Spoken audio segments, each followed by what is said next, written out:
अभिप्रमात्मने नमः एक सनंत की अमूल्य शिक्षा क्या करें, कया न करें।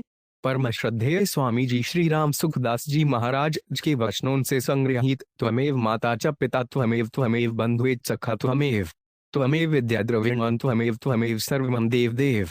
संकलन संपादन राजेंद्र कुमार धवन था। परमात्मने नमः एक संत की अमूल्य शिक्षा को या करें, कया न करें। भगवत संबंधी कार्य एक ही सिद्धांत, एक ही इष्ट, एक ही मंत्र, एक ही माला, एक ही समय, एक ही आसन तथा एक ही स्थान हो तो जल्दी सिद्धि होती है। जिस आसन पर बैठकर ध्यान आदि किया जाए वह आसन अपना होना चाहिए, दूसरे का नहीं, क्योंकि दूसरे का आसन काम में लिया जाए तो उसमें वैसे ही परमाणु रहते हैं। इसी तरह से गोमुखी, माला, संध्या के पर्चपात्र, आचमनी आदि भी अपने अलग रखने चाहिए। शास्त्रों में तो यहाँ तक विधान आया है कि दूसरों के बैठने का आसन, पहनने की जूती, खड़ाऊं, कुर्ता आदि को अपने काम में लेने से अपने को दूसरे के पाप पुण्य का भागी होना पड़ता है। कलयुग में कोई अपना उद्धार करना चाहे तो राम तथा कृष्ण की प्रधानता है, और सिद्धियां प्राप्त करना चाहे तो शक्ति तथा गणेश की प्रधानता है। कल और चंडी विनायकों भक्तों के नाम से भगवान राजी होते हैं। शंकर जी के मंदिर में घंटाकर्ण आदि का, राम जी के मंदिर में हनुमान, शबरी आदि का नाम लो। शंकर जी के मंदिर में रामायण का पाठ करो, राम जी के मंदिर में शिवतांडव, शिवमहिम आदि का पाठ करो, वे राजी हो जाएंगे। हनुमान जी को प्रसन्न करना हो तो उन्हें रामायण सुनाओ, रामायण सुनने से वे बड़े राजी होते हैं।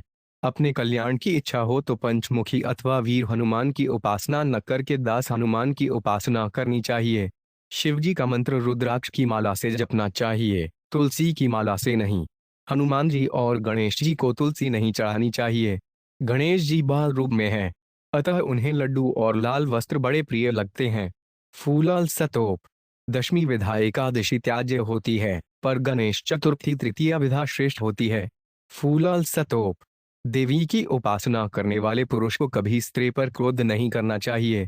क्रोध करने से उस स्त्री का अनिष्ट होगा, वह पागल हो जाएगी अथवा मर जाएगी। फूलाल सतोप अगर देवी की उपासना करने वाले देवी की कृपा चाहते हो तो वे कुंवारी छोटी छोटी कन्याओं को भोजन कराएं, मिठाई खिलाएं। इससे देवी बहुत प्रसन्न होती है।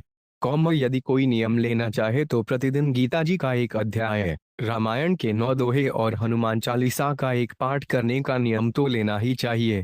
पीपल, आंवला और तुलसी, इनकी भगवद्भाव पूर्वक पूजा करने से वे भगवान की पूजा हो जाती। 15, 96, शेष 18, 19 है। जहां तक शंख और घंटे की आवाज जाती है वहां तक निरोगता, शांति, धार्मिक भाव फैलते हैं। घर में एक बेटे से अधिक ऊंची भगवान की प्रतिमा नहीं रखनी चाहिए, चाहे उसका पूजन करें या न करें। यदि प्रतिमा में भगवत बुद्धि है तो उसे सजावट के लिए भी घर में न रखें। अगर उसमें भगवत बुद्धि नहीं है तो वह एक खिलौने की तरह है, उसे रखने में दोष नहीं है, जैसे ऊंचा मकान होने का दोष नहीं लगता।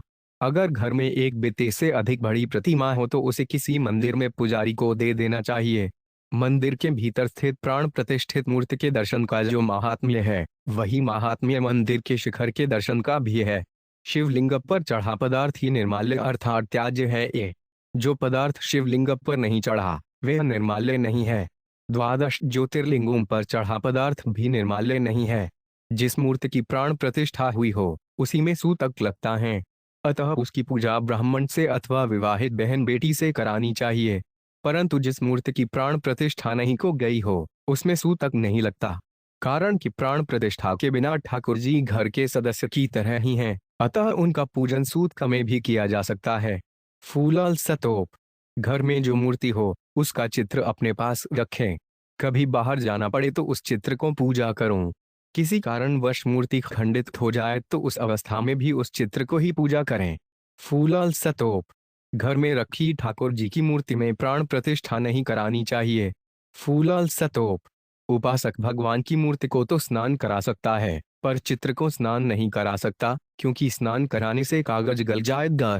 अतः चित्र को स्नान कराना हो तो उसके सामने एक दर्पण रख दे और उस दर्पण पर पड़ने वाले प्रतिबिंब को स्नान कराएं, तिलक आदि करें। कौम कभी मन में अशांति हलचल हो तो 15-20 मिनट बैठकर राम नाम का जप करो अथवा गीता के आगमा पायनो नित्या 15, 7 इस पद का जप करो तो हलचल मिट जाएगी।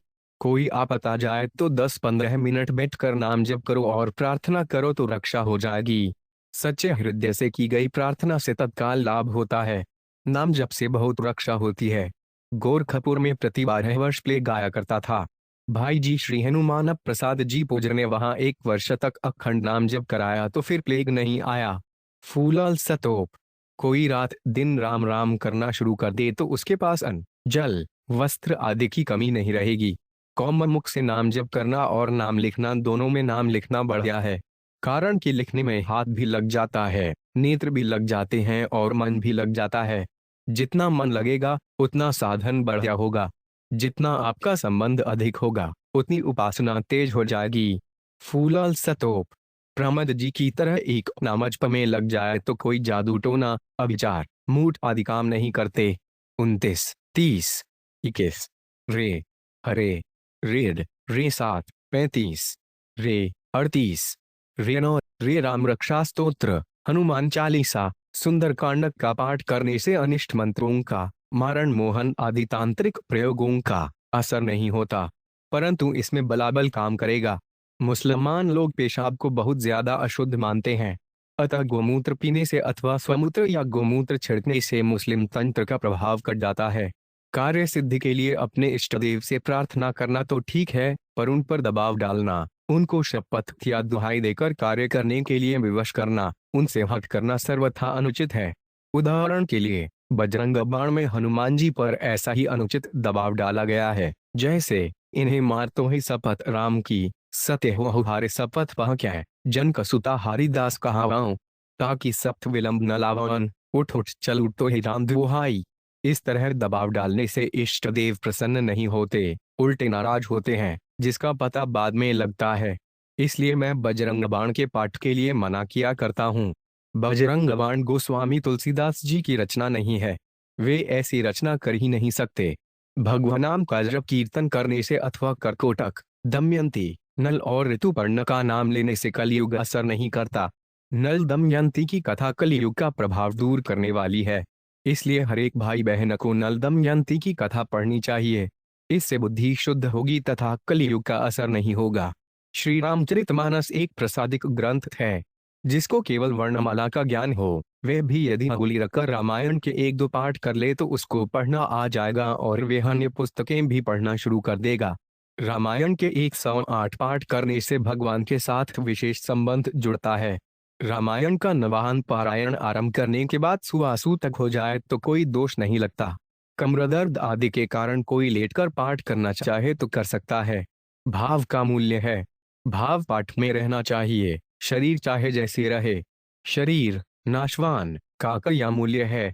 किसी स्तोत्र का महात्म्य हर एक बार पढ़ने की जरूरत नहीं है, आरंभ और अंत में एक बार पढ़ लेना चाहिए। सृष्टि की प्रत्येक वस्तु का एक मालिक होता है, जिसे अधिष्ठात्र देवता कहते हैं। कुएं का भी अधिष्ठात्र देवता होता है। यदि कुआं चलाने से पहले उसके अधिष्ठात्र देवता का पूजन किया जाए, उसको प्रणाम किया जाए अथवा उसका नाम लिया जाए तो वह कुएं की विशेष रक्षा करता है, कुएं के कारण कोई नुकसान नहीं होने देता। ऐसे ही वृक्ष आदि का भी अधिष्ठात्र देवता होता है। रात्रि में किसी वृक्ष के नीचे रहना पड़े तो उसके अधिष्ठात्री देवता से प्रार्थना करें कि हे वच देवता, मैं आपकी शरण में हूँ, आप मेरी रक्षा करें तो रात्रि में रक्षा होती है। कौम अगर जने उदाहरण नहीं किया हो तो संबंध्या तथा गायत्री का जप नहीं करना चाहिए। लोग समझते हैं कि हम गायत्री के जप से बड़े हो जाएंगे, पर वे गायत्री जप से कभी बड़े नहीं होंगे। ककोटक से नग से दमयंत्यानल से च, ऋतुपर्ण से राजर्षे, कीर्तन कलिनाशनम, महाभारत 1079। 10 गायत्री जप विजाति के लिए टैक्स है। टैक्स देना क्या बड़ी बात है। टैक्स देने वाला बड़ा आदमी नहीं होता, भगवान का भजन करने वाला बड़ा होता है। 45 चोटी का पितृलोक के साथ संबंध है। चोटी नहीं होगी तो माँ बाप को पिंड पानी नहीं मिलेगा। शास्त्रों में लिखा है कि स्नान, दान, जप, होम, संध्या और देव पूजना के समय चोटी में गांठ अवश्य लगानी चाहिए। चोटी के बिना किए गए ये पुण्य कर्म निष्फल हो जाते हैं। प्रणाम 1 रोजाना प्रातः बड़ों को नमस्कार करना चाहिए। जो प्रातः बड़ों को नमस्कार करते हैं वे नमस्कार करने योग्य हैं। 2 कोई हमें प्रणाम करे तो मन से उसको भी प्रणाम करना चाहिए और आशीर्वाद न देकर भगवान नाम का उच्चारण करना चाहिए। 3 किसी व्यक्ति से विरोध हो तो मन से उसको परिक्रमा करके प्रणाम करने से उसका विरोध मिटता है, द्वेष वृत्ति मिटती है। इससे हमारा बैर भी मिटेगा। हमारा वैर मिटने से उसका भी बैर मिटेगा। 4. कोई व्यक्ति हमसे नाराज हो, हमारे प्रति अच्छा भाव न रखता हो तो प्रतिदिन सुबह शाम मन से उसकी परिक्रमा करके दंडवत प्रणाम करें। ऐसा करने से कुछ ही दिनों में उसका भाव बदल जाएगा। फिर वह व्यक्ति कभी मिलेगा तो उसके भावों में अंतर दिखेगा। भजन ध्यान करने वाले साधक के मानसिक प्रणाम का दूसरे पर ज्यादा असर पड़ता है। 5. घर में सभी को रोजाना अपने से बड़ों के चरणों में प्रणाम करना चाहिए। बहनों माताओं को चाहिए कि वे अपने पति के सिवाय किसी भी पुरुष के चरण न छुए। पिता के समान ससुर आदि दूसरे पुरुषों को दूर से जमीन पर माथा टेक कर प्रणाम करें। भैयों को भी चाहिए कि वे रोजाना अपनी माँ के चरणों में अपना मस्तक रखकर प्रणाम करें। माँ के समान सास आदि दूसरी स्त्रियों को दूर से जमीन पर माथा टेक कर प्रणाम करें।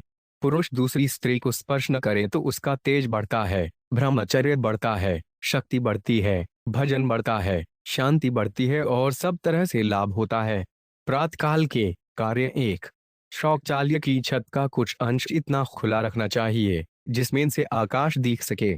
इससे शौच के बाद स्नान करने की जरूरत नहीं रहती और शौचालय भी दुर्गंध रहित रहता है। घर में कम से कम एक शौचालय तो ऐसा रहना ही चाहिए। 2. प्रत्येक बार लघु शंका करने के बाद इंद्रिय और मुख को ठंडे जल से तथा पैरों को गर्म जल से धोना चाहिए। इससे आयु बढ़ती है। 3. अगर जंगल में शौच जाना पड़े तो वहां पर उत्तम भूमि मध्यम काया, उठो देव मैं जंगल आया ऐसा बोलकर शौच जाना चाहिए, नहीं तो वहां रहने वाले देवता तथा भूत प्रेत कुपित होकर हमारा अनिष्ट कर सकते हैं। 5. प्रतिदिन स्नान करते समय गंगे गंगे उच्चारण करने की आदत बना लेनी चाहिए। गंगा के इन नामों का भी स्नान करते समय उच्चारण करना चाहिए। भ्रमक मंडुली, विष्णु पदोदकी, जट्टा शंकरी, भागीरथी, जाह्नवी। इन नामों से ब्रह्मा, विष्णु और महेश तीनों का स्मरण हो जाता है। प्रतिदिन प्रातः स्नान के बाद गंगा जल का चरणामृत लेना चाहिए। गंगा जल लेने वाला नरकों में नहीं जा सकता। सर्दी के दिनों में स्नान आदि के लिए गंगा जल को आग पर गर्म नहीं करना चाहिए। यदि गर्म करना ही हो तो धूप में रखकर गर्म कर सकते हैं। सूतक में भी गंगा स्नान कर सकते हैं। सूर्य को अर्घ्य जल देने से त्रिलोकी को जल देने का महात्म्य होता है। प्रातः स्नान के बाद एक तांबे के लोटे में जल लेकर उसमें लाल पुष्प या कुमकुम डाल दें और श्री सूर्याय नमः अथवा यह सूर्य सहस्त्रांशो तेजोराशे जगत्ते अनुकंपय मम भक्त्या गृहाणार्ष दिवाकर कहते हुए 3 बार सूर्य को जल दें। खान पान भोजन प्रेम पूर्वक बनाना चाहिए।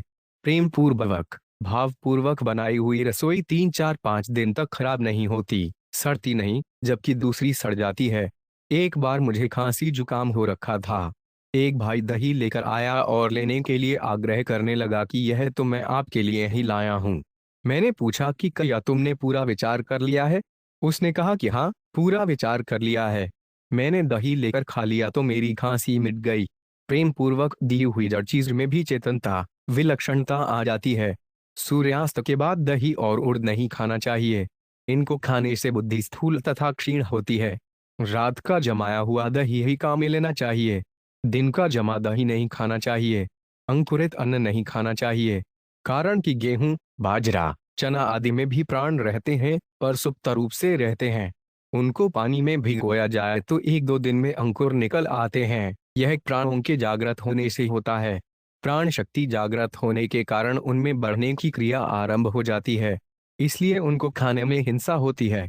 दूसरे को भोजन कराते समय रोटी लाऊं, दाल लाऊं इस प्रकार नहीं पूछना चाहिए, प्रत्युत रोटी, दाल आदि उसके सामने लेकर आना चाहिए। फिर वह ले या न ले, उसकी मर्जी। अगर कोई पूछे कि रोटी लाऊं, दाल लाऊं तो सज्जन आदमी ना में ही उत्तर देगा। मांस, अंडा, सुल्फा, भांग आदि सभी अशुद्ध और नशा करने वाले पदार्थों का सेवन करना पाप है, परंतु मदिरा पीना महापाप है। मदिरा पान करने वाले को शास्त्रों में महापापी कहा गया है, कारण कि मदिरापान मांसाहार से भी अधिक निंदनीय और पतन करने वाला है। गंगा जी सबको शुद्ध करने वाली हैं, परंतु यदि गंगा जी में मदिरा का पात्र डाल दिया जाए तो वह शुद्ध नहीं होता। जब मदिर का पात्र भी, जिसमें मदिरा डाली जाती है, इतना अशुद्ध हो जाता है, तब मदिरा पीने वाला कितना अशुद्ध हो जाता होगा, इसका कोई ठिकाना नहीं है। 8, 10, 11 श्र 2 जे 6 मदिरा के निर्माण में असंख्य जीवों की हत्या होती है। मदिरापान से होने वाली सबसे भयंकर हानि यह है कि इससे अंतःकरण में रहने वाले धर्म के अंकुर नष्ट हो जाते हैं। तात्पर्य है कि मनुष्य के भीतर जो धार्मिक भावनाएं रहती हैं, धर्म की रुचि, संस्कार रहते हैं, उनको मदिरापान नष्ट कर देता है। इससे मनुष्य महान पतन की तरफ चला जाता है। पान भी एक श्रृंगार है। यह निषिद्ध वस्तु तो नहीं है, पर ब्रह्मचारी, विधवा और सन्यासी के लिए इसका निषेध है। जैसे प्राणियों की वृत्तियों का पदार्थों पर असर पड़ता है, ऐसे ही प्राणियों की दृष्टि का भी असर पड़ता है। बुरे व्यक्ति की अथवा भूखे कुत्ते की दृष्टि भोजन पर पड़ जाती है तो वे भोजन अपवित्र हो जाता है। अब वे भोजन पवित्र कैसे हो? भोजन पर उसकी दृष्टि पड़ जाए तो उसे देखकर मन में प्रसन्न हो जाना चाहिए कि भगवान पधारे हैं। अतः उसको सबसे पहले थोड़ा अन्न देकर भोजन करा दे। उसको देने के बाद बचे हुए शुद्ध अन्न को स्वयं ग्रहण करे तो दृष्टि दोष मिट जाने से वह अन्न पवित्र हो जाता है। भोजन के पहले दोनों हाथ, दोनों पैर और मुख, ये पांचों शुद्ध पवित्र जल से धो ले। फिर पूर्व या उत्तर की ओर मुख करके शुद्ध आसन पर बैठकर भोजन की सब चीजों को पत्र पुष्पन फल अंतोयमयु में भक्त्या प्रयच्छति तदैव भक्त्युपतमश्नामि प्रयतात्मन। गीता 9:26। यह श्लोक पढ़कर भगवान के अर्पण कर दे। अर्पण के बाद दाएं हाथ में जल लेकर ब्रह्मार्पण ब्रह्म विव्रयाग्रौ ब्रह्मणाहुतम ब्रह्मतेन गंतव्यं ब्रह्म कर्म समाधिना। गीता 4:24। यह श्लोक पढ़कर आचमन करे और भोजन का पहला ग्रास भगवान का नाम लेकर ही मुख में डाले। भोजन से पहले भगवान को अर्पण करने के उद्देश्य से जो अन्न अग्नि में डाला जाता है उसमें नमक नहीं होना चाहिए, कारण कि नमक जल से पैदा होता है और जल अग्नि का विरोधी है। भोजन करते समय जितनी देर में एक ग्रास चबाए उतनी देर में दूसरा ग्रास तैयार कर ले। फिर जैसे ही पहला ग्रास समाप्त हो तुरंत दूसरा ग्रास ले ले, जिससे थोड़ा भी समय व्यर्थ न जाए। भोजन परोसने वाले को चाहिए कि आरंभ में एक बार सब चीजें परोसकर फिर 10-15 मिनट तक परोसना बंद कर दे। फिर देखे कि किसकी थाली में क्या चीज कम है और वह चीज जाकर परोस दे। शयनयान रात्रि सोने से पहले अपनी छाया के कंठदेश में देखते हुए 3 बार कह दो कि मुझे प्रातः इतने बजे उठा देना, तो ठीक उतने बजे नींद खुल जाएगी। पर उस समय जरूर उठ जाना चाहिए। जो मनुष्य रात्रि में 11:30 बजे से लेकर 12 बजे तक अथवा 11 बजे से लेकर 1 बजे तक जगकर भगवान का भजन स्मरण नाम जप करता है, उसको अंत समय में मूर्छा नहीं आती और भगवान की स्मृति बनी रहती है। सूर्योदय और सूर्यास्त के समय सोना नहीं चाहिए। सूर्योदय के बाद उठने से बुद्धि कमजोर होती है और सूर्योदय से पहले उठने से बुद्धि का विकास होता है। अतः सूर्योदय से पहले उठ जाओ और सूर्य को नमस्कार करो। यदि आवश्यकता हो तो पीछे भले ही सो जाओ। साधुओं के लिए उपयोगी साधु होना नया जन्म है। अतः साधु का अपने परिवार से किंचित मात्र भी संबंध नहीं रहना चाहिए। घर वाले सब के सब एक साथ मर जाए तो भी साधु को चिंता शौक नहीं होने चाहिए। अगर चिंता शौक होते हैं तो वे असली साधु नहीं हुआ। तात्पर्य है कि जो घर वालों में मोह रखते हैं वे असली साधु नहीं है। साधु अपना समय बिल्कुल खाली न जाने दे। वह आध्यात्मिक पुस्तकें पढ़े, पर अपने लाभ के लिए पढ़े, दूसरों को सुनाने के लिए नहीं। साधु के लिए यह बहुत बड़ा कलंक है कि वह अपने खाने के लिए कहे कि अमुक वस्तु बनाओ। साधु स्वादु नहीं होता और स्वादु साधु नहीं होता। साधु की पहचान 3 जगह होती है, भिक्षा में, आदर्श में और निराद्र में। साधु को साधुओं के आश्रम में नहीं जाना चाहिए, कारण कि आश्रम में जाने पर यदि साधु खाली बैठेगा तो आश्रम को वे भार लगेगा, और यदि भाषण देगा तो उसमें अधिक श्रोताओं का आना भी आश्रम को अच्छा नहीं लगेगा। दूसरे साधुओं में द्वेष होगा। यह कहना गलत है कि साधु को केवल भजन ध्यान करना चाहिए, अन्य कार्य सेवा नहीं करनी चाहिए। आज साधुओं में साधुता नहीं होने का कारण है सेवा न करना। संन्यास लेने के बाद आश्रम बनाना अथवा आश्रम में रहना नहीं चाहिए, प्रत्युत स्वतंत्र रहना चाहिए। उसको अपने ऊपर किसी भी प्रकार की जिम्मेवारी, किसी प्रकार का भार नहीं रखना चाहिए। साधु को हमें कुछ भी चाहिए यह खाता ही उठा देना चाहिए। साधु के लिए यह बहुत ही खराब बात है। अगर किसी वस्तु की हमें जरूरत है तो हम साधु क्या हुए? फूलल सतोप। जो दूसरे दिन पीने के लिए पानी भी रखे वह साधु नहीं हो सकता। कौम साधु का नया जन्म होता है, इसलिए साधु की जाति नहीं मानी जाती, प्रत्युत वे अच्युत गोत्र कहलाते हैं। साधु होने के बाद जो ब्राह्मणत्व का अभिमान करता है वह बहुत बड़ी गलती करता है। फूलल सतोप। संन्यास आश्रम में साधकों कभी भूलकर भी स्त्री और धन के साथ किसी प्रकार का भी संबंध नहीं जोड़ना चाहिए। इनका संग ही नहीं करना चाहिए।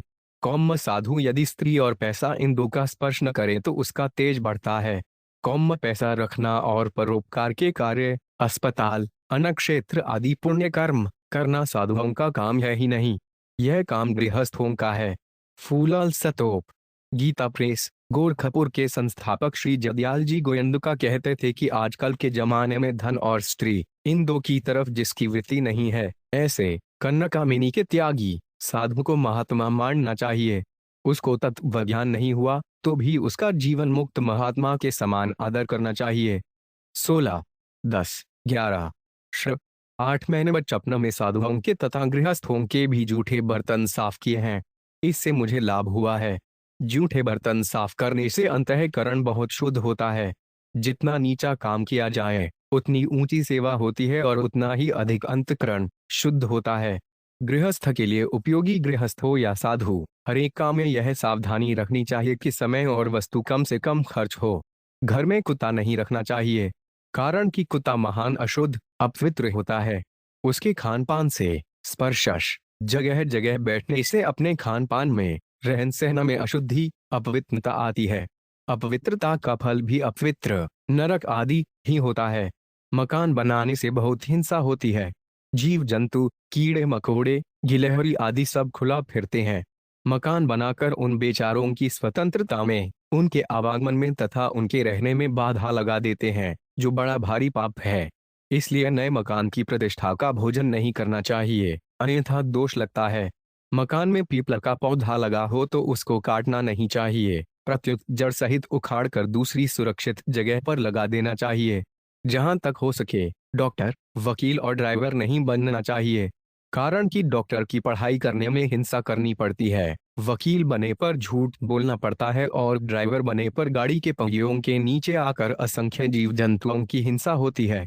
कूड़ा करकट इकट्ठा हो जाए तो उसको जलाना नहीं चाहिए, प्रत्युत नियत जगह पर फेंक देना चाहिए।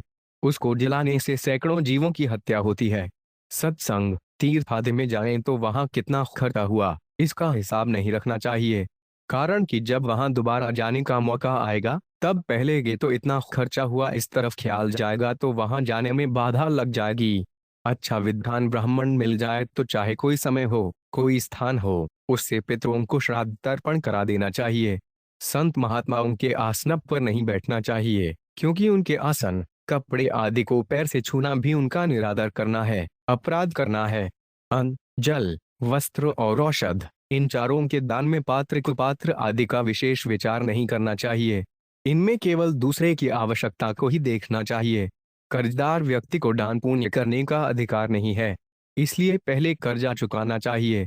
हाँ, यदि दान पुण्य करना ही हो तो अपने रोटी कपड़े के खर्चे मेंस निकाल कर करना चाहिए। यद्यपि कन्या माँ के दूध से ही पली है, माँ का ही अन्न खाकर बड़ी हुई है, तथापि उसका विवाह होने के बाद माँ बाप, बड़े भाई को उसके घर का अन्न जल नहीं लेना चाहिए। परंतु जब उसका 3, 17, 16, 13, 18, 19, 20, 21 पुत्र हो जाए तब वे उसके घर का अन्न जल ले सकते हैं। पितर भी नाना श्राद्धम में उसके घर का पिंड लेते हैं। अपने घरों में भगवान के चित्रों की सजावट करनी चाहिए, भगवान के नाम लिखने चाहिए, जिससे भगवान याद आते रहें।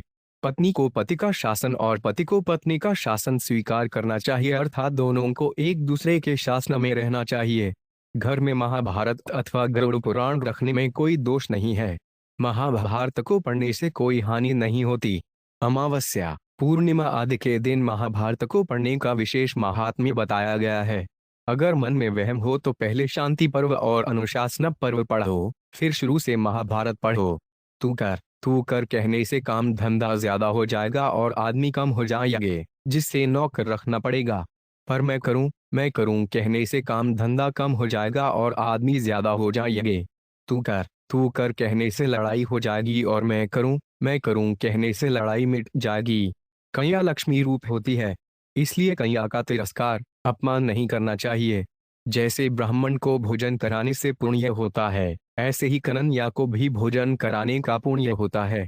भोजन कराने में नौकर के साथ अथवा मेहमान के साथ भी विषमता नहीं करनी चाहिए।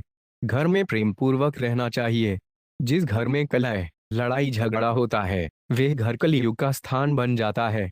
उस घर में सभी आदमी दुख पाते हैं। आप समय स्नेह रखने से, घर में मिलकर रहने से सब तरह का लाभ होता है। घर में शांति आनंद रहता है। आप समय प्रेम रखने से घर में लक्ष्मी बढ़ती है और घर में कलह होने से लक्ष्मी नष्ट हो जाती है। जो अपने स्त्री बच्चों का पालन नहीं कर सकता, उसको विवाह कभी नहीं करना चाहिए। अपनी भुजाओं के बल पर विवाह करना चाहिए।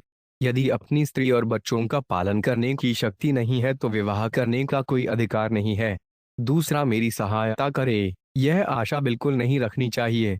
पति दान दे तो पत्नी को पता न चले और पत्नी दान दे तो पति को पता न चले, यह गुप्त दान नहीं होता, प्रत्युत चोरी होती है।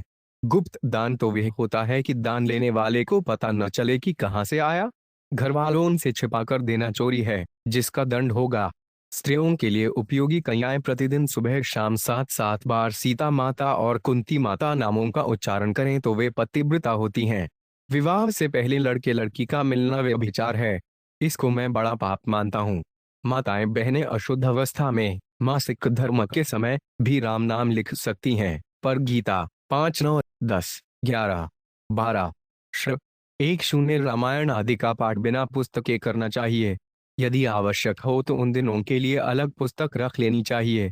अशुद्ध अवस्था में माताएं तुलसी की माला से जप न करके काठ की माला से जप करें और गंगा जी में स्नान न करके गंगा जल मंगाकर स्नानघर में स्नान करें। तुलसी कोई कंठी और तांबीजी गीता को अशुद्ध अवस्था में उतारने की जरूरत नहीं है। इनको तो हर समय गले में रखना चाहिए। स्त्रियों को रुद्राक्ष को माला धारण नहीं करनी चाहिए, वे तुलसी की माला धारण करें। हनुमान जी की, शालग्राम जी की और शिवलिंग की उपासना स्त्रियों के लिए निषिद्ध है। स्त्रियों को इन तीनों का स्पर्श भी कदापि नहीं करना चाहिए। वे शिवलिंग की पूजा न करके शिव मूर्ति की पूजा कर सकती हैं, परंतु जो इनका भक्त हो उसके लिए निषेध नहीं है। कारण कि जहाँ प्रेम भाव मुख्य होता है वहाँ विधि निषेध गौण हो जाता है। बहनों माताओं के लिए हनुमान जी का स्पर्श करना तो मना है, पर हनुमान चालीसा और सुंदरकांड का पाठ करने की मना नहीं है। अशुद्ध अवस्था में हनुमान चालीसा का पाठ स्वयं न करके पति से कराना चाहिए। गर्भपात महापाप है, इससे बढ़कर कोई पाप नहीं है। गर्भपात करने वाले की अगले जन्म में कोई संतान नहीं होती। जिस घर में गर्भपात हुआ हो उस घर की भिक्षा हम नहीं लेते। उनका अन्न खाने से बुद्धि भ्रष्ट हो जाती है। हम जहाँ जाते हैं वहाँ कह देते हैं कि जिस घर में एक भी स्त्री ने गर्भपात किया हो उस घर का अन्न हमारे पास बिल्कुल नहीं आना चाहिए। उसका पानी पीना भी पाप है। भगवान की जय बोलने अथवा किसी बात का समर्थन करने के समय केवल पुरुषों को ही अपने हाथ ऊंचे करने चाहिए, स्त्रियों को नहीं। स्त्रियों के लिए गायत्री जप और जनेऊ धारण करने का निषेध है। जनेऊ के बिना ब्राह्मण को भी गायत्री जप करने का अधिकार नहीं है। शरीर मलमूत्र पैदा करने की मशीन है, उसकी महत्ता को लेकर स्त्रियों को गायत्री जप का अधिकार देना अधिकार नहीं है, प्रत्युधिकार है। यह कल्याण का रास्ता नहीं है, प्रत्युत केवल अभिमान बढ़ाने के लिए है। कल्याण चाहने वाली स्त्री गायत्री जप नहीं करेगी। स्त्री के लिए गायत्री जप का निषेध करके उसका तिरस्कार नहीं किया है, प्रत्युत उसको आफत से छुड़ाया है। गायत्री जप से ही कल्याण होता हो यह बात है ही नहीं। राम नाम का जप गायत्री से कम नहीं है। सबको सम्मान अधिकार प्राप्त हो जाए, सब बराबर हो जाए, हम ऐसी बातें कहने सुनेगी तो बड़ी अच्छी लगती हैं, पर आचरण में लाकर देखो तो पता लगे सब गड़बड़ हो जाया। मेरी बातें आचरण में ठीक होती हैं। साथ पति के साधु होने पर पत्नी विधवा नहीं होती, अतः उसे सुहाग के चिन्ह नहीं छोड़ने चाहिए। 14 बहनों माताओं को चाहिए कि वे अपने पति के सिवाय दूसरे पुरुष का स्पर्श न करें। साधु संत या ब्राह्मण को भी दूर से जमीन पर माथा टेक कर प्रणाम करें। इससे स्त्री का तेज बढ़ता है, शक्ति बढ़ती है, प्रभाव बढ़ता है, शांति बढ़ती है, पातिव्रत धर्म का पालन होता है। लोक परलोक सब में 17, 16, 1, 6, 18, 99, 20, 21, 22, 11 लाभ होता है। स्त्री को कोई गुरुवार नहीं बनाना चाहिए, अगर बनाया हो तो छोड़ देना चाहिए। स्त्री को पति के सिवाय किसी भी पुरुष से किसी प्रकार का भी संबंध नहीं जोड़ना चाहिए। वर्तमान समय में स्त्री के लिए गुरुवार बनाना अर्थात किसी भी पर पुरुष से संबंध जोड़ना अनर्थक का मूल है। ऑपरेशन द्वारा प्रसव कभी नहीं कराना चाहिए, यह बहुत ही खराब चीज है। इससे शरीर कमजोर होता है तथा आयु कम होती है। मां के पेट में जैसा ताकतवर शरीर बनता है वैसा बाहर नहीं बनता। अगर 10, 10.5 या 11 महीना भीतर रह जाए तो शरीर बहुत बलवान, मजबूत होगा। आजकल ऑपरेशन करके निकालते हैं तो उसे कमजोर करते हैं। यह महान अनर्थ है। जो स्त्री चक्की चलाती है, उसे प्रसव के समय पीड़ा नहीं होती और उसका स्वास्थ्य भी सदा ठीक रहता है। दूध पिलाने वाली स्त्री को पति का संग नहीं करना चाहिए। ऐसा करने से दूध दूषित हो जाता है, जिसको पीने से बच्चा बीमार हो जाता है। स्त्रियों को दंडवत प्रणाम नहीं करना चाहिए। पहले हमारी माताओं के दो काम खास थे, सुबह जल्दी उठकर चक्की में आटा पीसना और गायों की सेवा करना। इससे उनका शरीर ठीक रहता था और वे बीमार नहीं पड़ती थीं। आज ये दोनों काम छोड़ने से जवान बहनें भी बीमार रहती हैं। स्वयंवर करने वाली अर्थात अपनी मर्जी से विवाह करने वाली सब लड़कियों ने प्रायः दुख पाया है। अतः अपनी मर्जी से विवाह नहीं करना चाहिए। वर्तमान समय में साधन भजन करने के लिए लड़कियों को विवाह न करने की सम्मति मैं नहीं देता हूँ। वे अविवाहित रहकर आध्यात्मिक उन्नति कर सकें, ऐसा आजकल होना कठिन है। इसलिए उन्हें घर में रहते हुए ही साधन करना चाहिए। घर से बाहर जाकर वे ठीक कर लेंगी, यह असंभव जैसी बात है। वे माँ बाप के पास में, भाई के पास में उनकी देखरेख में रहें और भजन करें तो कर सकती हैं। बालकों के लिए उपयोगी बालक बालिकाओं को दो बातें याद रखनी चाहिए। बड़ों के सामने बोलना नहीं और वे जैसा कहें वैसा तुरंत कर देना। घर में बच्चों से प्रतिदिन 1-1.5 घंटा भगवान नाम का कीर्तन करवाओ तो उनकी सद्बुद्धि होगी और दुर्बुद्धि दूर होगी।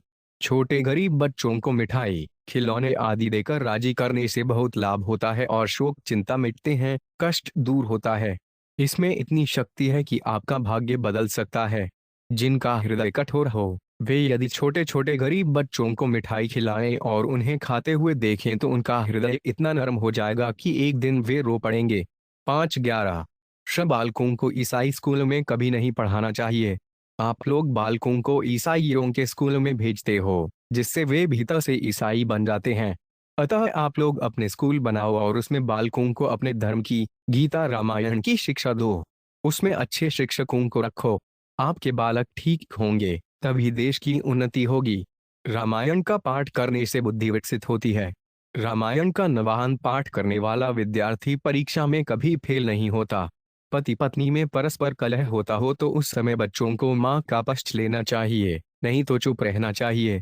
माता पिता, गुरुवार आदि की आज्ञा का पालन करने के समान कोई सेवा नहीं है। बड़ों की आज्ञा के अनुसार काम करने से लौकिक और पारलौकिक दोनों लाभ होते हैं। आज्ञा पालन करने के 3 भेद हैं।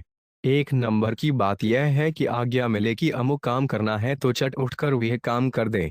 कहने वाले के वचनों को नीचे नहीं गिरने दे। थोड़ी देर बाद उठकर आज्ञा पालन करने से आज्ञा पालन का वह फायदा नहीं होता, क्योंकि वचन नीचे गिर गया।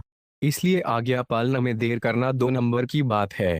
आज्ञा के अनुसार काम न करना, जवाब दे देना 3 नंबर की बात है। 15 से 40 वर्ष तक की अवस्था साधन करने के लिए विशेष है। साधन करें तो यह साधन 25 ही है, अन्यथा गदह 25 ही है। इस अवस्था में जो भजन नहीं करता, वह बुढ़ापे में भजन कर ही नहीं सकता। भजन में उसका मन ही नहीं लगेगा। किसी बालक का स्वभाव खराब हो तो जब वह गहरी नींद में सोया हो, तब उसके श्वासों के सामने अपना मुख करके धीरे से कहें कि तुम्हारा स्वभाव बड़ा अच्छा है, तुम्हारे में क्रोध नहीं है आदि। कुछ दिन ऐसा करने से उसका स्वभाव सुधरने लगेगा। अगर बेटे का स्वभाव ठीक नहीं हो तो उसको अपना बेटा न मानकर, उसमें सर्वथा अपनी ममता छोड़कर उसको सच्चे हृदय से भगवान के अर्पण कर दें। उसको भगवान का ही मान लें तो उसका स्वभाव सुधर जाएगा। बालक ज्यादा जिद्दी हो तो जिस समय वे प्रसन्न हो, जिद न करता हो, उस समय उसके कान में कहें कि जिद करने का स्वभाव अच्छा नहीं है, बुरा है। भले ही वह इस बात को न समझे, पर इसका असर उस पर पड़ेगा, क्योंकि यह हित की बात है और अपना हित हर एक व्यक्ति चाहता है। गाय के प्रति कर्तव्य। हमारे देश को गायें सौम्य और सात्विक होती हैं, इसलिए उनका दूध भी सात्विक होता है, जिसे पीने से बुद्धि तीक्ष्ण होती है और स्वभाव भी सौम्य शांत होता है। विदेशी गायों का दूध तो ज्यादा होता है, पर उनके दूध में उतनी सात्विकता नहीं होती तथा उनमें गुस्सा भी ज्यादा होता है। उनका दूध पीने से मनुष्य का स्वभाव भी क्रूर होता है। विदेशी गाय का गल, कंबल और कंधा दोनों ही नहीं होते, अतः वास्तव में वह गाय नहीं है, प्रत्युत गवय, गाय जैसा एक पशु है। इसलिए देसी गाय का ही दूध पीना चाहिए। 2 दूध के लिए गाय को सुई लगाना गौ हत्या से भी बढ़कर घोर पाप है। कारण कि गौ हत्या में तो गाय एक ही बार दुख पाती है, पर सुई लगाने से वह बार बार दुख पाती है। सुई लगाकर दुहा गया दूध गाय के खून के समान है, ऐसे दूध से बचना चाहिए। 3. गाय के बछड़ा बछड़ी को दूध न पिलाकर खुद दूध पी लेना ठीक नहीं है, यह अन्याय है। अगर बछड़ी को गाय का पर्याप्त दूध पिलाया जाए तो गाय बने पर उसका दूध भी ज्यादा होगा। बछड़ी को कम दूध दोगे तो आगे उसका दूध ज्यादा नहीं होगा, अतः बछड़ा बछड़ी को दूध पिलाकर ही खुद दूध पीना चाहिए। 4. गाय की सेवा करने से सब कामनाएं सिद्ध होती हैं। रोजाना सुबह शाम गाय को सहलाने से, उसकी पीठ आदि पर हाथ फेरने से, पैर दबाने से गाय प्रसन्न होती है। गाय के प्रसन्न होने पर साधारण रोगों की तो बात ही क्या है, बड़े बड़े असाध्य रोग भी मिट जाते हैं। लगभग 12 महीने तक करके देखना चाहिए। 75. गाय के दूध, थी, गोबर गोमूत्र में जीवनी शक्ति रहती है। गाय के घी के दीपक से शांति मिलती है। गाय का घी लेने से विषैली तथा नशीली वस्तु का असर नष्ट हो जाता है और बुद्धि तेज होती है। परंतु अंतःकरण अशुद्ध होने के कारण आजकल अच्छी चीज भी बुरी लगती है। गाय के घी से भी दुर्गंध आती है। 6. बूढ़ी गाय का मूत्र तेज होता है और आंतों में घाव कर देता है, परंतु दूध पीने वाली बछड़ी का मूत्र सौम्य होता है, अतः वही लेना चाहिए। 7. गाय का संकरीकरण नहीं करना चाहिए। यह सिद्धांत है कि शुद्ध वस्तु में अशुद्ध वस्तु मिलाने से अशुद्ध की ही प्रधानता हो जाती है। जैसे छाने हुए जल में अनछाने जल की कुछ बूंदें डालने से सब जल अनछाना हो जाता है। पशु पक्षियों की अपनी जूठन दे सकते हैं, पर गाय को जूठन नहीं देनी चाहिए। 5. शुभाशुभ। 1. शकुन मंगलवार अथवा अमंगल कारक नहीं होते, प्रत्युत मंगलवार अथवा अमंगल सूचक होते हैं। तात्पर्य है कि जितने भी शकुन होते हैं वे किसी अच्छी या बुरी घटना के होने में निमित्त नहीं होते, अर्थात वे किसी घटना के निर्माता नहीं होते, प्रत्युत भावी घटना की सूचना देने वाले होते हैं। शकुन बताने वाले प्राणी भी वास्तव में शकुनों को बताते नहीं हैं, किंतु उनकी स्वाभाविक चेष्टा से शकुन सूचित होते हैं। 2. पुरुष की बाईं आंख फड़कना अशुभ होता है, परंतु बाईं आंख यदि ऊपर से फड़के तो शुभ। आजकल गाय भैंस दुहने से पहले अधिक दूध पाने के लोभ से उन्हें ऑक्सीटोसिन नामक इंजेक्शन लगाया जाता है।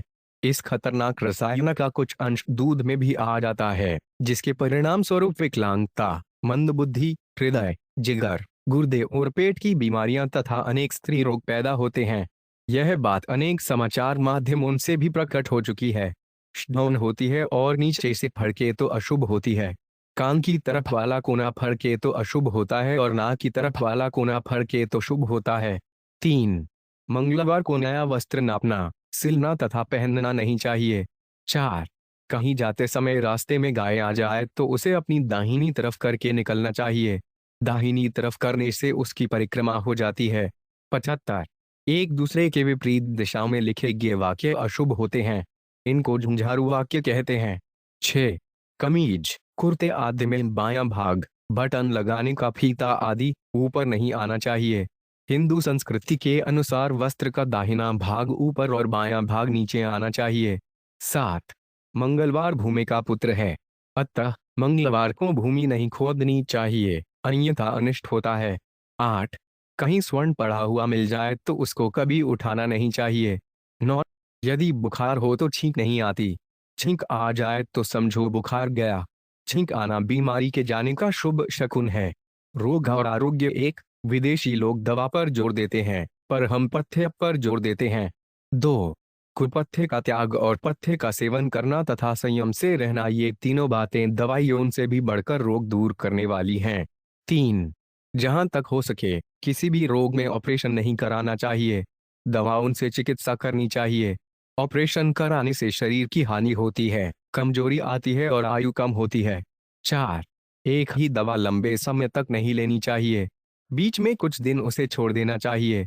निरंतर लेने से वह दवा आहार, भोजन की तरह हो जाती है। 5. वास्तव में प्रारब्ध से रोग बहुत कम होते हैं, ज्यादा रोग कुपथ्य से अथवा असंयम से होते हैं। कुपथ्य छोड़ दें तो रोग बहुत कम हो जाएंगे।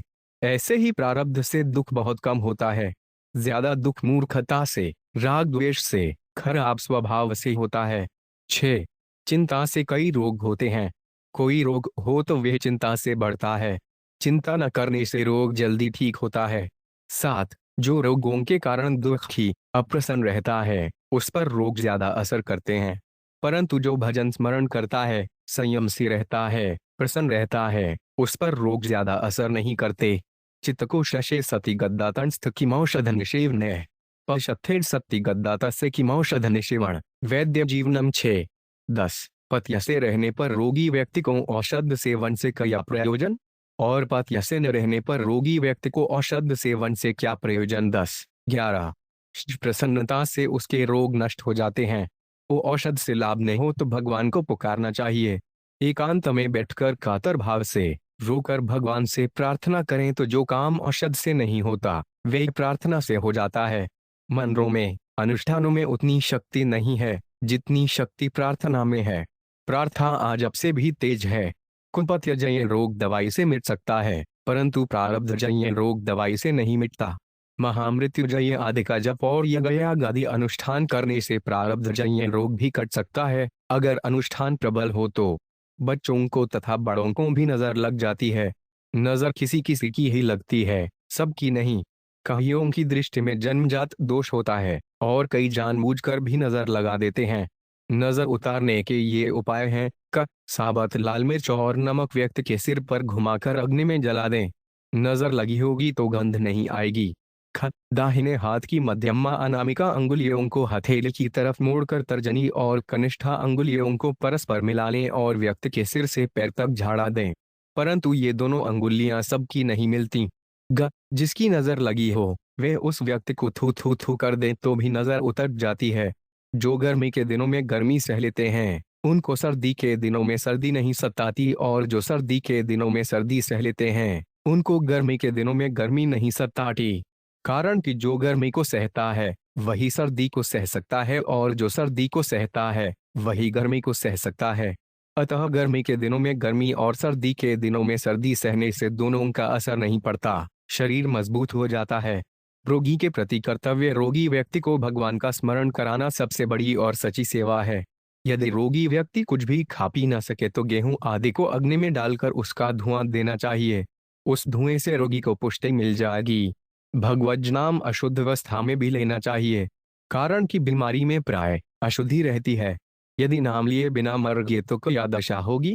क्या अशुद्ध अवस्था में श्वास नहीं लेते? नाम जप तो श्वास से भी अधिक मूल्यवान है। यदि कोई रोगी व्यक्ति कई दिनों से एक ही कमरे में लेट हो और रोग ठीक ना हो रहा हो तो उसका कमरा, बिस्तर आदि बदल देना चाहिए। ऐसा करने से वह रोग मुक्त हो सकता है। मरणासन के प्रति कर्तव्य: अधिक बीमार अथवा मरणासन व्यक्ति को सांसारिक लाभ हानि की बातें नहीं सुनानी चाहिए। छोटे बच्चों को उसके पास नहीं ले जाना चाहिए, क्योंकि बच्चों में स्नेह अधिक होने से उसकी वृत्ति उनमें चली जाएगी। मरणासन व्यक्ति के सिरहाने गीता जी रखें। दाह संस्कार के समय उस गीता जी को गंगा जी में बहा दें, जलाए नहीं। यदि रोगी के मस्तक पर लगाया चंदन जल्दी सूख जाए तो समझे कि अभी वह जल्दी मरने वाला नहीं है। मृत्यु के समीप पहुंचे व्यक्ति के मस्तक पर लगा चंदन जल्दी नहीं सूखता, क्योंकि उसके मस्तक की गर्मी चली जाती है, मस्तक ठंडा हो जाता है। अस्पताल में मरने वाले की प्रायः सद्गति नहीं होती। अतः मरणासन व्यक्ति यदि अस्पताल में हो तो उसे घर ले आना चाहिए। मरणासन व्यक्ति को होश हो, समझ हो तो गीता सुनाओ, होश ना हो तो भगवत नाम सुनाओ। 6. अगर मरणासन व्यक्ति की गीता जी में रुचि हो तो उसको गीता जी का 8वां अध्याय सुनाना चाहिए, क्योंकि इस अध्याय में जीव की सद्गति का विशेषता से वर्णन आया है। इसको सुनने से उसको भगवान की स्मृति हो जाती है। मरणासन व्यक्ति के पास भगवान नाम का कीर्तन करें। उसको भगवान पर चढ़ाया तुलसी दल गंगाजल में मिलाकर दें। उसके पास तुलसी का गमला पास में रखें। सफेद सरसों के दाने बिखेर दें। इससे अपवित्रता नष्ट होकर पवित्रता आती है, भगवान में मन लगता है। मृतात्मा के प्रति कर्तव्य: शव के दाह संस्कार के समय मृतक के गले में पड़ी तुलसी की माला न निकालें, पर गीता जी हो तो निकाल देनी चाहिए। श्राद्ध आदि कर्म भारतीय तिथि के अनुसार करने चाहिए, अंग्रेजी तिथि के अनुसार नहीं। भारत आजाद हो गया पर भीतर से गुलामी नहीं गई। लोग अंग्रेजी दिनांक तो जानते हैं पर तिथि जानते ही नहीं। किसी व्यक्ति की विदेश में मृत्यु हो जाए तो उसके श्राद्ध आदि में वहां की तिथि न लेकर भारत की तिथि ही लेनी चाहिए, अर्थात उसकी मृत्यु के समय भारत में जो तिथि थी उसी तिथि में श्राद्ध आदि कार्य करने चाहिए। घर में किसी की मृत्यु होने पर सत्संग, मंदिर और तीर्थ, इन तीनों में शौक नहीं रखना चाहिए, अर्थात इन तीनों जगह जरूर जाना चाहिए। इनमें भी सत्संग विशेष है। सत्संग से शोक का नाश होता है। किसी की मृत्यु से दुख होता है तो इसके दो कारण हैं, उससे सुख लिया है और उससे आशा रखी है। मृतात्मा की शांति और अपना शौक दूर करने के लिए 3 उपाय करने चाहिए। 1, जब जब मृतात्मा की याद आए तब तब उसको भगवान के चरणों में बैठा देखें। 2, उसके 10, 159 निमित्त गीता, रामायण, भागवत, विष्णु सहस्रनाम आदि का पाठ कराएं। और 3, गरीब बालकों को मिठाई बांटें और उन्हें खाते हुए देखें। घर का कोई मृत व्यक्ति बार बार स्वप्न में आए तो उसके निमित्त गीता रामायण का पाठ करें, नाम जप करें, गरीब बालकों को मिठाई खिलाएं, किसी अच्छे ब्राह्मण से श्राद्ध करवाएं। उसी मृतात्मा की अधिक याद आती है जिसका हम पर ऋण है। उससे जितना सुख आराम लिया है उससे अधिक सुख आराम उसे न दिया जाए तब तक उसका ऋण रहता है। जब तक ऋण रहेगा तब तक उसकी याद आती रहेगी। श्राद्ध का अन्न घर के लोग खाएं तो कोई दोष नहीं है, क्योंकि मरने वाला अपना ही स्वजन है, परंतु दूसरों को कभी नहीं खाना चाहिए। अन्न बच जाए तो ब्राह्मण उनसे पूछकर जैसा वे कहें वैसा उसका उपयोग कर दे। मृत्यु के बाद तीसरे और 12वें दिन का अन्न बहुत अशुद्ध होता है, अतः बचे हुए अन्न को पृथ्वी में गाड़ देना चाहिए। वार्षिक पितृपक्ष में होने वाले श्राद्ध का अन्न भी दूसरे को नहीं खाना चाहिए। श्राद्ध का भोजन ब्राह्मण को ही खिलाने का विधान है, गरीबों आदि का नहीं। यह नियम है कि दुखी व्यक्ति ही दूसरे को दुख देता है। यदि कोई प्रेतात्मा दुख दे रही है तो समझना चाहिए कि वह बहुत दुखी है, अतः उसके हित के लिए गया श्राद्ध करा देना चाहिए। शव के साथ छेड़छाड़ नहीं करनी चाहिए। शव का कोई अंग काटने से अगले जन्म में वे अंग नहीं मिलता। अंग मिलता भी है तो उसमें कमी अथवा चिन्ह रहता है। अतः मृत्यु के बाद नेत्रदान करने को मैं सर्वथा अनुचित मानता हूँ। किसी की भी मृत्यु पर खुशी नहीं मनानी चाहिए। कर्तव्य का निर्णय किसी कार्य को करें या न करें, इस विषय का निर्णय करना हो तो किसी दिन अपने इष्ट का खूब भजन ध्यान नाम जप कीर्तन करें। फिर कागज की 2 पुड़िया बनाएं, एक में लिखें काम करें और दूसरी में लिखें काम न करें। फिर किसी बच्चे से कोई एक पुड़िया उठवाएं और उसे पढ़कर तदनुसार कार्य करें। किंग कर्तव्य विमूढ़ होने की दशा में चुप शांत हो जाएं और भगवान को याद करें तो समाधान मिल जाएगा। कोई काम करना हो तो मन से भगवान को देखो। भगवान प्रसन्न दिखें तो वह काम करो और प्रसन्न न दिखें तो वह काम मत करो कि भगवान की आज्ञा नहीं है। 1-2 दिन करोगे तो इसका भान होने लगेगा। एक सज्जन हर एक काम में भगवान की आज्ञा लेते थे। वे गले में पड़ी माला को पकड़कर मेरु तक गिनते। विषम संख्या 1, 3, 5 आदि आ गई तो काम करना है। सम संख्या 2, 4, 6 आदि आ गई तो काम नहीं करना है। प्रकीर्ण कोई भी काम करें तो भगवान को याद करके करें। कहीं भी जाना हो तो भगवान का नाम लेकर 4 बार नारायण नाम का उच्चारण करके घर से निकलें। कुछ भी लिखें तो पहले ऊपर भगवान का नाम लिखें। जिस पत्र के ऊपर भगवान का नाम नहीं लिखा हो वह बिना सिस वाले पिशाच की तरह है। कुत्ता अपनी तरफ भौंकता हो तो दोनों हाथों की मुट्ठी बंद कर लें। कुछ ही देर में वह चुप हो जाएगा। जहां तक हो सके साधक को अपना पहना हुआ वस्त्र दूसरे को नहीं देना चाहिए। देने से अपनी स्थिति जाती है। जहां पानी जमा हो उस पर से यथासंभव गाड़ी न ले जाए। कईयों के जमा हुए पानी में असंख्य जीव जंतु पैदा हो जाते हैं। गाड़ी ले जाने पर उनकी हिंसा का पाप लगेगा। सत्संग कथा कीर्तन आदि में दूसरों के सामने भावुक होकर नाचना अथवा रोना नहीं चाहिए। अपनी भक्ति को दिखाना नहीं चाहिए, प्रत्युत पचाना चाहिए। यदि पचा न सके तो एकांत में चले जाओ, फिर भले ही नाचो। सत्संग अथवा कीर्तन के बीच में नहीं उठना चाहिए। यह महान अपराध है, कारण कि इससे सत्संग अथवा कीर्तन का अपमान होता है और उसमें पहले जैसा रुपए नहीं रहता। भगवान का चित्र अथवा भगवान का नाम पैरों के नीचे नहीं आना चाहिए। इतना ही नहीं, अक्षर भी पैरों के नीचे नहीं आने चाहिए। वर्ष की जल से पेड़ पौधे प्रसन्न हो जाते हैं, इसलिए जब वर्षा आए तब छत के नीचे रखे हुए पौधों के गमलों को खुले में वर्ष के नीचे रख देना चाहिए। जहां भूत प्रेत का भय लगे वहां गीता रामायण रखो। जिन पुस्तकों का संत महात्माओं ने पाठ किया है उन्हें रखो। उन पुस्तकों को रखने मात्र से भूत प्रेत नहीं आते। फूलाल सतोप पितरों की प्रसन्नता के निमित्त से छोटे ब्राह्मण बालकों को मिठाई खिलौने आदि मनपसंद वस्तुएं देने से पितर प्रसन्न होते हैं और उससे पितृदोष मिट जाता है। फूलाल सतोप सिनेमा देखने से चरित्र, समय, नेत्र शक्ति और धन इन चारों का नाश होता है। कौम धार्मिक सिनेमा भी नहीं देखना चाहिए। क्योंकि फिल्म निर्माता की दृष्टि पैसों की तरफ तथा साधारण लोगों की रुचि की तरफ रहती है, सत्य की ताप नहीं। वे शास्त्र में लिखी बातों को तत्व से नहीं समझते। शास्त्र में जो आया है और सिनेमा में जो दिखाते हैं, दोनों में फर्क होने के कारण धार्मिक सिनेमा देखने से नास्तिकता आती है। काम कम हो, समय अधिक हो और खर्चे आवश्यकता से अधिक पैसा हो तो उसका पतन अवश्य होता है। समय अधिक खाली मिलने से साधुओं का और अधिक पैसे मिलने से गृहस्थों का पतन होता है। जो बड़े आदमी होते हैं, श्रेष्ठ पुरुष होते हैं, उनको साक्षात नाम से नहीं पुकारा जाता। उनके लिए तो आप महाराज आदि शब्दों का प्रयोग होता है। 17, 16, 17, 18, 19 शास्त्र में आता है कि छींक के समय जीव कहे, गिरते समय उत्तेष्ट कहे और जम्हाई लेते समय चुटकी बजाए। स्वर्ण की मस्तक पर धारण नहीं करना चाहिए, इससे बुद्धि भ्रष्ट होती है। नील का निषेध हिंदू मात्र के लिए है, कारण कि इसमें धर्म विरोधी परमाणु हैं। संतों की वाणी में अपनी तरफ से कोई शब्द कभी मिलाना नहीं चाहिए, वह भले ही कैसी ही हो, वही ठीक है। जैसे गीता में एतन में संशयम 6:39 लिखा है, जो व्याकरण की दृष्टि से अशुद्ध है, परंतु उसको वैसा ही लिखा जाता है। किसी भी टीकाकार ने इसको छेड़ा नहीं है। व्याकरण की दृष्टि से शुद्ध न होने पर भी इनको अशुद्ध नहीं कह सकते। इनको इधर उधर करने का हमें अधिकार नहीं है। ऐसा करना बिल्कुल अंधकार चेष्टा है। पुस्तक उल्टी नहीं रखनी चाहिए, इससे उस पुस्तक का निरादर होता है। वास्तव में सभी वस्तुएं भगवत स्वरूप होने से चिन्मय हैं, अतः किसी भी वस्तु को जड़ समझकर उसका निरादर नहीं करना चाहिए। अमृत बिंदु संसार में जो वर्ण आश्रम की मर्यादा है, ऐसा काम करना चाहिए और ऐसा नहीं करना चाहिए। यह जो विधि निषेध की मर्यादा है, इसको महापुरुषों ने जीवों के कल्याणार्थ व्यवहार के लिए मान्यता दी है। कर्तव्य उसे कहते हैं जिसे सुखपूर्वक कर सकते हैं, जिसे अवश्य करना चाहिए अर्थात जो करने योग्य है और जिसे करने से उद्देश्य की सिद्धि अवश्य होती है। जो नहीं कर सकते, उसे करने की जिम्मेवारी किसी पर नहीं है और जिसे नहीं करना चाहिए, उसे करना ही नहीं है।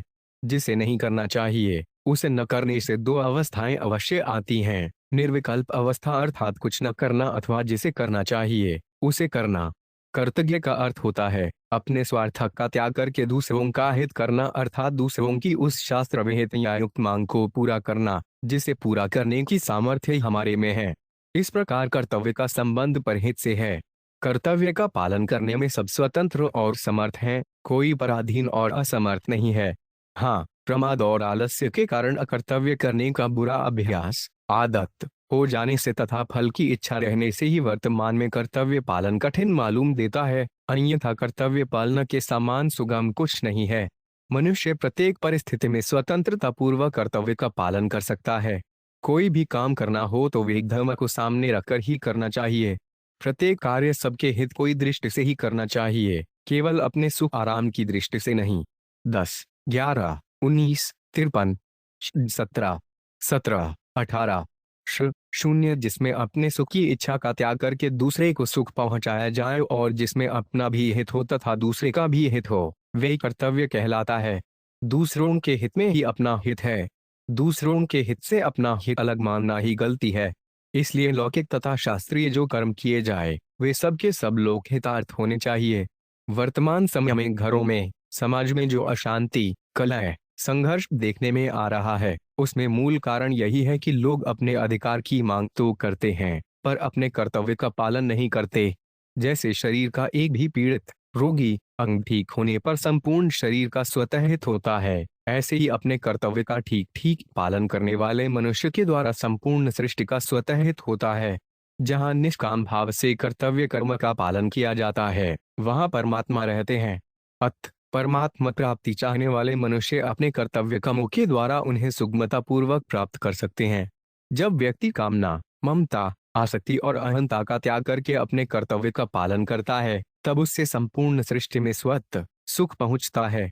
अपने में कर्तृत्वाभिमान होने से ही दूसरों के कर्तव्य पर दृष्टि जाती है और दूसरों के कर्तव्य पर दृष्टि जाते ही मनुष्य अपने कर्तव्य से गिर जाता है, क्योंकि दूसरे का कर्तव्य देखना अपना कर्तव्य नहीं है। कोई भी कर्तव्य कर्म छोटा या बड़ा नहीं होता। छोटे से छोटा और बड़े से बड़ा कर्म कर्तव्य मात्र समझकर सेवा भाव से करने पर समान ही है। देश, काल, परिस्थिति, अवसर, वर्ण, आश्रम, संप्रदाय आदि के अनुसार जो कर्तव्य कर्म सामने आ जाए वही कर्म बड़ा होता है। जैसे शरीर का कोई भी पीड़ित रोगी अंग ठीक हो जाने पर संपूर्ण शरीर का हित होता है, ऐसे ही मर्यादा में रहकर प्राप्त वस्तु, समय, परिस्थिति आदि के अनुसार अपने कर्तव्य का पालन करने वाले मनुष्य के द्वारा संपूर्ण संसार का स्वतः हित होता है। दूसरों के कर्तव्य से अपने कर्तव्य में कमी दिखने पर भी अपना कर्तव्य ही कल्याण करने वाला है। अतः किसी भी अवस्था में अपने कर्तव्य का त्याग नहीं करना चाहिए। प्रतिकूल से प्रतिकूल परिस्थिति, वस्तु, व्यक्ति, घटना आने पर भी साधक प्रसन्नतापूर्वक अपने कर्तव्य का पालन करता रहे, अपने कर्तव्य से थोड़ा भी विचलित ना हो, तो यह सबसे बड़ी तपस्या है जो शीघ्र सिद्धि देने वाली होती है। जो शास्त्र पढ़े हुए नहीं हैं, उनको कर्तव्य का ज्ञान कैसे होगा? इसका समाधान है कि अगर उनका अपने कल्याण का उद्देश्य होगा तो अपने कर्तव्य का ज्ञान स्वतः होगा, क्योंकि आवश्यकता आविष्कार की जनी है। अगर अपने कल्याण का उद्देश्य नहीं होगा तो शास्त्र पढ़ने पर भी कर्तव्य का ज्ञान नहीं होगा, उल्टे अज्ञान बढ़ेगा कि हम अधिक जानते हैं। मनुष्य के मन में ऐसा आता है कि मैं कर्तव्य का पालन करने में और सद्गुणों को लाने में असमर्थ हूँ, परंतु वास्तव में वे असमर्थ नहीं है। सांसारिक भोगों की आदत और पदार्थ के संग्रह की रुचि होने से ही असमर्थता का अनुभव होता है। 26 मनुष्य का खास कर्तव्य है अपना स्वभाव ठीक करना, अर्थात निषिद्ध कर्मों के स्वभाव का त्याग करके विहित कर्मों के स्वभाव के अनुसार आचरण करना। साधक संजीवनी से संकलित परम श्रद्धेय श्री स्वामी जी महाराज के जीवन से प्राप्त शिक्षाएं। संसार में दो प्रकार के जीवन मुक्त महापुरुष होते हैं, एक अवधूत कोटि के और दो आचार्य कोटि के। अवधूत कोटि के महापुरुष तो अवधूतों के लिए ही आदर्श होते हैं, संपूर्ण मनुष्यों के लिए नहीं, परंतु आचार्य कोटि के महापुरुष संपूर्ण मनुष्यों के लिए आदर्श होते हैं। परम श्रद्धेय श्री स्वामी जी महाराज आचार्य कोटि के महापुरुष थे, इसलिए उनकी प्रत्येक क्रिया दूसरों के लिए शिक्षाप्रद होती थी। हमने अपनी सीमित दृष्टि से उनके जीवन से जो शिक्षाएं प्राप्त की हैं, उनका संक्षिप्त दिग्दर्शन पाठकों की सेवा में प्रस्तुत किया जाता है। बापा 00476 का छूर्य 4040 नरण 056 व्यक्ति पूज अपनी फोटो, पूजा, जीवनी आदि का सर्वथा निषेध। किसी व्यक्ति अथवा संप्रदाय का अनुयायी न होकर केवल सत्य तत्व का अनुयायी होना। जीवन में किसी भी वस्तु व्यक्ति की पराधीनता नहीं कि इसके बिना काम नहीं चलेगा। अपने सुख आराम का त्याग करके दूसरों के सुख आराम का ध्यान रखना। प्रतिकूलता में विशेष प्रसन्न होना। भोग तथा संग्रह बुद्धि का सर्वथा त्याग।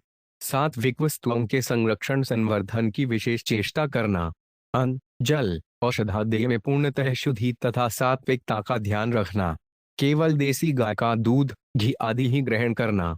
फूल सतोप किसी भी वस्तु का दुरुपयोग न करते हुए उसका पूरा सदुपयोग करना।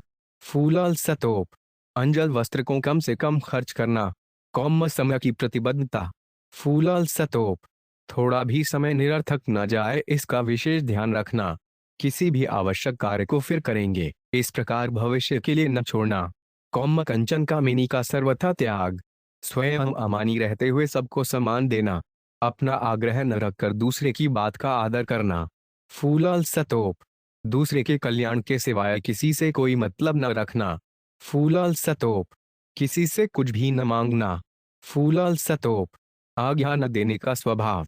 कौम किसी को अपने अधीन, अपना चेला न मानकर सबके साथ मित्रता का बर्ताव करना।